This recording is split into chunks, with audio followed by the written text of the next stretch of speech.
जिनमें Islamabad high court ने नाइंसाफ़ियाँ की, उनके हवाले से थोड़ी सी मैं तफसील आपको देना चाहता हूँ। नंबर 1, तोशाखाना केस, जिसमें बार बार केस जो है उसी जज को रिमांड किया गया जिसके ऊपर इमरान खान साहब को एतमाद ही नहीं। हुमायूं दिलावर साहब की बात कर रहा हूँ, जिन्होंने इमरान खान साहब को सज़ा दी, जिन्होंने डिफेंस का मौका ही नहीं दिया। वो आपने देख लिया कि किस तरह से वो बायस थे। तो बार बार केस उसी जज को इस्लामाबाद हाई कोर्ट ने भिजवाया, रिमांड किया कि वो दरख्वास्तों के ऊपर फैसला दें। हालांकि वो दरख्वास्तों के ऊपर कोई हमारा जो मौक़िफ़ है, जो लीगल मौक़िफ़ है, जो लीगल मामला है, उसको देखे ही नहीं और सिर्फ खिलाफ फैसले करते गए। दूसरे नंबर पर 9 मई को इमरान खान साहब के अगवा को कानूनी करार देना। तो इस्लामाबाद हाई कोर्ट में मैं भी इमरान खान साहब के साथ था, ज़ख्मी हुआ, और खान साहब को जिस तरह से रेंजर ने पकड़ा, कॉलर से पकड़ कर ले गए, पूरी कौम ने देखा, और वो हाई कोर्ट में ज़मानत के लिए वहाँ पर उन्होंने रजू किया था, ज़मानत के लिए आए हुए थे। उसी केस के अंदर ही उन्हें जिस तरह से अगवा किया, जो कि सुप्रीम कोर्ट ने कहा कि ये गैर कानूनी था। तो ये भी आपके सामने वाज़ेह हो गया कि किस तरह इस केस के अंदर, उस गिरफ्तारी के अंदर, उस अगवा के अंदर इस्लामाबाद हाई कोर्ट ने ये कहा था कि ये जो है कानूनी है। साइफर केस की जमानत की दरख्वास्त पर लेट फैसला देना, फिर फैसले को महफूज कर लेना और 11 दिन बाद फैसला सुनाना और बगैर किसी जवाब के ज़मानत को खारिज कर देना। तो ये आपको समझ आ गई होगी मेरे पढ़ने से ही कि इस साइफर केस के अंदर क्या हुआ है। अच्छा, चौथा है जी कि साइफर केस में मुकदमे के इखराज और ट्रायल को रोकने की दरख्वास्त लेट फैसला सुनाना और फिर कोई कानूनी पहलू ना देखना और दरख्वास्त खारिज कर देना। तो ये भी साइफर के हवाले से हमने उस मुकदमे को खारिज करने की दरख्वास्त दी हुई थी और जिसमें ट्रायल रोकने की दरख्वास्त दी थी, और जो आपको पता है कि हंगामी बुनियादों के ऊपर ट्रायल चलाया जा रहा था। तो वो इस्लामाबाद हाई कोर्ट में जब मामला ऊपर गया तो जनाब उन्होंने कहा कि ये सारी कार्रवाई ही गैर कानूनी है। तो वो भी साबित हो गया कि बिल्कुल जी कार्रवाई नहीं रोकी गई जो कि रोकी जानी चाहिए थी, और मुकदमा अखराज वाला बनता है। इमरान खान साहब के ऊपर मुकदमा बनता ही नहीं है। जिन्होंने दर्ज किया है, करवाया है, उनके ऊपर मुकदमा बनता है। जिन्होंने साजिश की है बाहर से और साजिश को अमली जामा जिन्होंने बनाया है, तो वो रोल हैं, वो किरदार हैं, इमरान खान तो नहीं है। इसी तरह 5 टेरियन वाइट केस के अंदर 2 जजेस ने फैसला इमरान खान साहब के हक में दिया और मुअज़्ज़ज़ चीफ साहब ने अभी तक उस फैसले के ऊपर दस्तखत ही नहीं किए, और इसके अंदर आप देख लें कि महीनों गुजर गए हैं, लेकिन आपके सामने है मामला। अच्छा, इसके साथ साथ महफूज खाने के हवाले से, डॉक्टर की एक्सेस के हवाले से, और ये एक हमने पटिशन दायर की थी जब इमरान खान साहब अटक में थे, तो 2 महीने के बाद फैसला दिया गया। तो ये कहते हैं ऐसे स्पीडी जो है ना रेमेडी। फॉर एग्जांपल जी, डॉक्टर की एक्सेस फ़ौरन चाहिए, उनको चेक करना है, या वकला की एक्सेस फ़ौरन चाहिए, या फैमिली की एक्सेस जैसे वो था थे, तो आप 2 महीनों के बाद फैसला करें तो 2 महीने तक आप ऑर्डर ही ना करें कि वो कोई मिल ही ना सके, कोई फैमिली जा ही ना सके, कोई डॉक्टर जा ही ना सके, तो ये कहाँ का इंसाफ। तोशाखाना केस में सजा को मुअत्तल करने पर 25 दिन लगा देना। तो रूटीन में नोटिस हुआ, शॉर्ट नोटिस भी किया जा सकता था, सजा जो है वो जल्दी सस्पेंड होनी चाहिए थी, तो 25 दिन इसके अंदर लगाया गया। अच्छा, इमरान खान साहब की तरफ से अदम एतमाद की दरख्वास्त देना कि आप हमारा केस ना सुने और इस पर हमारी दरख्वास्त कबूल ना करना और तमाम दरख्वास्तों को अपने पास रख लेना और इंसाफ ना देना।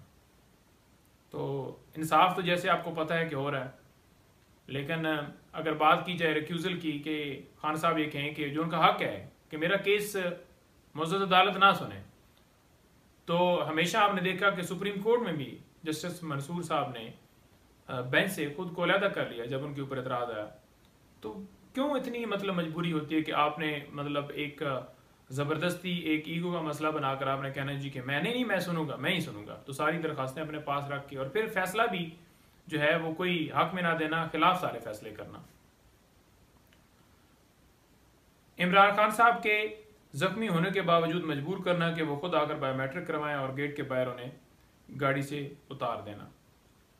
तो यहाँ पर नवाज शरीफ साहब ने अतातारड़ के ज़रिए बाहर से बैठे हुए पटिशन दायर करवाई और उनकी एक्सेप्ट होगी। खान साहब को बुलाया जाता था, वजीराबाद में हमला हुआ था उनके ऊपर और कहा जाता था कि नहीं आपने हर सूरत आना है, और फिर गेट के बाहर उतार दिया जाता था। आपने उस दिन भी देखा कि 9 मई को जब अगवा किया गया तो उस वक्त वो बायोमेट्रिक वाले कमरे के अंदर थे। तो ये सूरत हाल है। साबिक वज़ीर-ए-आज़म की सिक्योरिटी की खदशात दरख्वास्त के ऊपर फैसला ना देना और इमरान खान साहब को अपनी सिक्योरिटी के साथ इस्लामाबाद आना। तो ये भी आपके सामने बड़ा वाज़ेह है कि जो साबिक वज़ीर-ए-आज़म है उनको जो सिक्योरिटी है वो दी जानी चाहिए। आज नवाज शरीफ साहब को प्रोटोकॉल हासिल है ना, और अगर देखा जाए उस वक्त वो मुजरम थे, उस वक्त के प्रोटोकॉल हासिल, हालांकि मुजरम को प्रोटोकॉल ही मिलते। तो ये आपके सामने है। हमारा मामला पेंडिंग ही रहा इस्लामाबाद हाई कोर्ट में, खान साहब को सिक्योरिटी नहीं दी गई, अपनी सिक्योरिटी में आते थे वो। आज ये कहते हैं कि उनकी जान को खतरा है। जब हम कहते थे कि वो सिक्योरिटी दी जाए, उनके ऊपर हमला हुआ है, उस वक्त जो है सिक्योरिटी नहीं दी गई, उस वक्त सिक्योरिटी फिर दी जाती ना। और फिर अगर आज ये कहा जाता है तो फिर आज सिक्योरिटी फराम करके एक शख्स को अगर आप नहीं दे सकते तो फिर आप 25 करोड़ आवाम को कैसे सिक्योरिटी दे सकते हैं? उनको अदालत में पेश करना चाहिए। तमाम अदालतें चलकर वहां जा रही हैं। अच्छा, इसके साथ साथ जी ट्रायल जज ताहिर सिब्रा से तमाम केसेस को ट्रांसफर करने की दरख्वास्त के ऊपर हमारी सदा कबूल ना करना। इनके पास हमारी मुख्तलिफ दरख्वास्तें थीं और खान साहब ने अदम एतमाद किया, लेकिन वो हमारी दरख्वास्त एक्सेप्ट ही नहीं की गई। अच्छा, इसके साथ साथ 9 मई को बायोमेट्रिक कमरे से इमरान खान साहब को अगवा किया गया, तोड़ फोड़, वकला, एहलकारों पर तशद्दुद किया गया, कैमरे उतारे गए, उसके ऊपर इंक्वायरी शुरू की गई जो बाद में बगैर किसी वजह के डिस्पोज ऑफ कर दी गई। आज तक इस पर कोई बात नहीं की गई। तो आपके सामने ये खुद ही आ गया होगा। उस वक्त चीफ साहब ने कहा था कि मुझे बड़ा पेन है, आप और मैं एक ही काला कोट है जी, मैं आप में से हूँ और मैंने कल आपके पास ही जाना है, तो लिहाजा मैं इसके ऊपर कार्रवाई करूँगा। कहीं पे मुझे नहीं बुलाया, मुझे स्टिचेस लगे और वो कला के ऊपर स्प्रे हुए, उनको डंडे मारे गए, तो तोड़ फोड़ हुई, शीशे टूटे, कैमरे किसने उतारे? तो सारे मामले की इंक्वायरी होनी चाहिए थी, वो रिपोर्ट जमा होती और उनके खिलाफ कार्रवाई होती, क्यों नहीं हुई? अच्छा, इसके साथ साथ जी तोशा खाना केस में 26 घंटे एक वारंट की वजह से ऑपरेशन किया गया और उस वारंट को 26 घंटे बाद चीफ साहब ने मनसूख किया। 79 लोगों पर तशद्दुद, जुल्म, शेलिंग, वाटर कैनन का इस्तेमाल किया गया। तो आपके सामने है कि यहाँ पर मरीम औरंगजेब के भी वारंट निकले कि आपने 26 घंटे देखा ऑपरेशन। यूसुफ रज़ा गिलानी के बेटे के वारंट निकले हैं, सेम उसका भी केस है। इलेक्शन कमीशन ने कंप्लेंट फाइल की हुई है, जो इन्होंने रिगिंग की थी, पैसे देते हुए इनकी जो तस्वीर है, वो वीडियो जो है वो आ गई थी सामने। लेकिन आपने देखा कि कहीं ऑपरेशन हुआ, कहीं पर शेलिंग, कहीं पर वाटर कैनन का इस्तेमाल हुआ कि वारंट की तामील हो रही है? नहीं। अच्छा, इसके बाद जी 17 मार्च को कहा गया कि आप 18 मार्च को जुडिशल कम्प्लेक्स पेश हों। हालांकि इमरान खान साहब पर वजीराबाद हमला हुआ और उस वजह से पेश नहीं हो पा रहे थे, लेकिन मजबूर किया गया, फिर वो पेश हुए और 18 मार्च को जुडिशल कम्प्लेक्स इमरान खान पर हमला हुआ, शेलिंग, तशद्दुद, लाठी चार्ज और फिर FIR भी दर्ज कर दी गई। खान साहब के साथ लोग होते थे, वो आते थे जुडिशल कम्प्लेक्स और मुख्तलिफ कोर्ट्स में पेश होते थे। तो जैसे नवाज शरीफ साहब के साथ थे, गमले भी टूटे, आवाज़ें भी, नारे भी लगे, अदालत में नारे लगे, लेकिन कोई कार्रवाई नहीं हुई उनके ऊपर। और खान साहब के ऊपर ही स्पेशल शफकत थी और खान साहब को ये कहा गया कि आप लाजमी जो है वो वहाँ पर पेश हों। हालांकि जो है वीडियो लिंक के ज़रिए भी हाजिरी लगाते हैं और जनाब वैसे अगर किसी की एग्जामेशन हो तो वो भी देते हैं और बाहर से बैठे हुए बेल भी दे देते हैं, लेकिन खान साहब को हमले के बावजूद जो है वो मजबूर किया गया। अच्छा, इसके बाद जी ओपन ट्रायल और अदालत को जेल के अंदर वजारत कानून की तरफ से शिफ्ट करने के नोटिफिकेशन को कलअदम करार देने के हवाले से दरख्वास्त को खारिज करना। ये हमने कहा था कि जेल के अंदर जो ट्रायल चलाया जा रहा है, ये जो नोटिफिकेशन किए गए हैं, ये गैर कानूनी है और ये कहा गया कि नहीं ये कानूनी है, जेल ट्रायल को लीगल कहा गया। फिर जब ऊपर गए तो वही ऊपर वाली अदालत ने ये कह दिया कि बिल्कुल जी गैर कानूनी है। तो वाज़ेह हो गया ना। अच्छा जी, तोशा खाना रेफरेंस में फैसले के खिलाफ अपील पर 11 महीने तक फैसला ना देना और फिर फैसला खिलाफ देना। तो ये भी आपके सामने आ गई बात कि तोशा खाना रेफरेंस में फैसले के खिलाफ अपील पर 11 महीने तक जो है वो फैसला नहीं दिया गया। ये क्या हुआ जी? इलेक्शन कमीशन ने जो ऑर्डर पास किया था कि इमरान खान साहब के खिलाफ कंप्लेंट फाइल की जाए, तो वो जो बेसिक ऑर्डर था ना जो इलेक्शन कमीशन ने पास किया था कि कंप्लेंट फाइल की जाए और कंप्लेंट जो है वो फिर पूरा ट्रायल हुआ और खान साहब को सजा हुई, उस बेसिक ऑर्डर को हमने चैलेंज किया था इस्लामाबाद हाई कोर्ट में, क्योंकि वहाँ पर वो फिक्स नहीं हो रहा था, वहाँ पर जो है वो उसके ऊपर समात नहीं हो रही थी। तो लिहाजा हमने इस्तदा की कि ये दरख्वास्त फिर वापस लेने की इजाज़त दे दी है, क्योंकि वहाँ पर जो भी हमारे केसेस जाते हैं या सुने नहीं जाते या फिर एडजमेंट कर दी जाती है या फिर फैसले महफूज कर ली जाते हैं। तो वो 11 महीने फैसला महफूज रखा गया, यानी कि अहमियत ही नहीं दी गई। अगर उसके ऊपर ऑर्डर को जो हमने चैलेंज किया था वो फैसला दे दिया जाता और मेरिट के ऊपर फैसला दिया जाता तो कभी भी ये कंप्लेंट आगे ट्रायल चल ना सकता और खान साहब को कभी भी सजा होती, कभी भी उनको गिरफ्तार पर बंदे सरासर ना किया जाता। तो इस तरह से जल्दी इंसाफ जो है वो दिया जा रहा है। अच्छा जी, अलकादर ट्रस्ट केस और तोशाखाना केस में पहले लेट करना, फिर नैब की गलती मानने के बावजूद जमानत, अलकादर ट्रस्ट केस में जमानत बहाली वाली दरखास्त खारिज कर देना। अच्छा, यहाँ पर ये खान साहब की दोनों जमानतें इस बुनियाद के ऊपर खारिज की गई थी कि खान साहब पेश नहीं, हालांकि वीडियो लिंक के जरिए हाजिरी लगाई जा सकती थी या फिर उन्हें पेश किया जाता।